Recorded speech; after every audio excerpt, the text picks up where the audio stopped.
الحج اشہر معلومات، حج کے مہینے معلوم.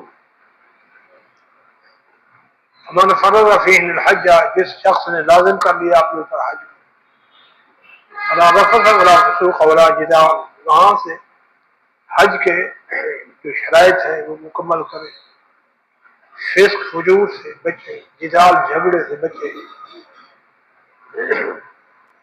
فلا رفث سے بھی بچے، یعنی اپنی اہلیت کے ساتھ ہوگی کہ وہ اس سے جو ہے تقربات سے دور رہے، ہر قسم تقرب جو ہے وہ ممنوع ہے. ہنسی مذاق تک بھی اپنی بیوی سے احرام جب باندھ لے گا وہ ممنوع ہے. حضور صلی اللہ علیہ وسلم نے فرمایا من حج للہ فلم یرفث ولم یفسق رجع کیوم ولدت امہ، جس شخص نے حج کیا اللہ کی خاطر، اللہ کی رضا کی خاطر، فلم یرفث ولم یفسق، فسق فجور سے رفث سے وہ دور رہا.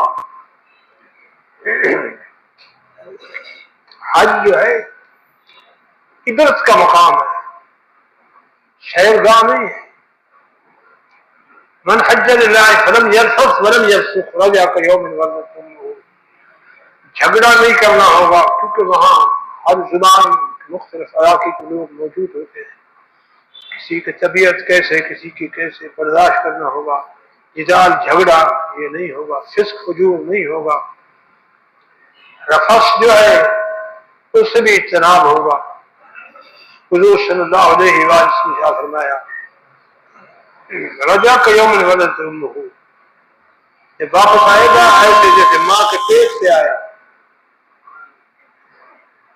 یعنی وہاں اللہ تعالیٰ اس طرح ایسے فضل فرمائیں گے، گناہوں سے دھل کر آئے گا. جیسے معصوم بچہ ماں کے پیٹ سے آتا ہے وہ گناہوں سے دھلا ہوتا ہے، گناہوں سے پاک ہوتا ہے.